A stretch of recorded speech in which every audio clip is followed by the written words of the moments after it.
Premièrement, à remercier l'association NCM-EVO de m'avoir invité pour vous présenter les résultats de l'étude que j'ai conduite dans le cadre de mon master en sciences infirmières à l'Institut universitaire de formation et de recherche en soins.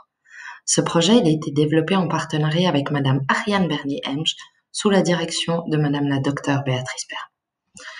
L'objectif de cette étude, c'était de déterminer le niveau de satisfaction des personnes présentant une déficience intellectuelle adulte en regard des soins infirmiers reçus lors d'une hospitalisation en soins somatiques. La satisfaction a été mesurée à l'aide de la Patient Satisfaction Scale, qui est une échelle qui a été validée pour mesurer la satisfaction au regard des soins infirmiers reçus. Les réponses à la Patient Satisfaction Scale, elles pouvaient être fournies directement par la personne présentant une déficience intellectuelle si elle en avait la capacité ou par son proche aidant dans le cas contraire. Les 32 personnes qui ont participé à notre étude ont obtenu un score de satisfaction moyen de 3,6 sur 5 à la Patient Satisfaction Scale. Ce résultat suggère que les personnes présentant une déficience intellectuelle adulte ne sont pas pleinement satisfaites des soins infirmiers reçus lors d'une hospitalisation en soins somatiques.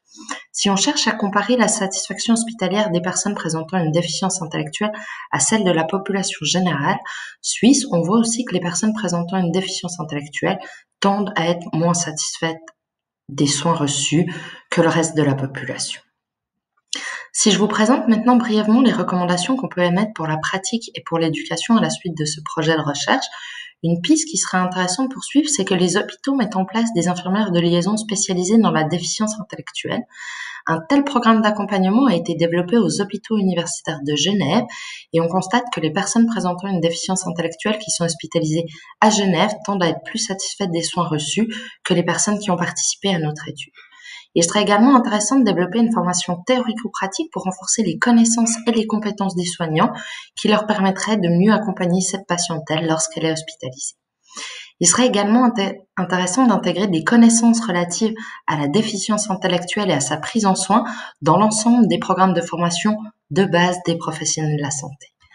Avant de vous laisser, je tiens à remercier vivement les associations ainsi que toutes les institutions qui ont collaboré avec nous dans le cadre de ce projet, ainsi que toutes les personnes qui ont accepté de répondre à nos questions. Je vous remercie aussi beaucoup pour votre attention et je vous souhaite une bonne journée.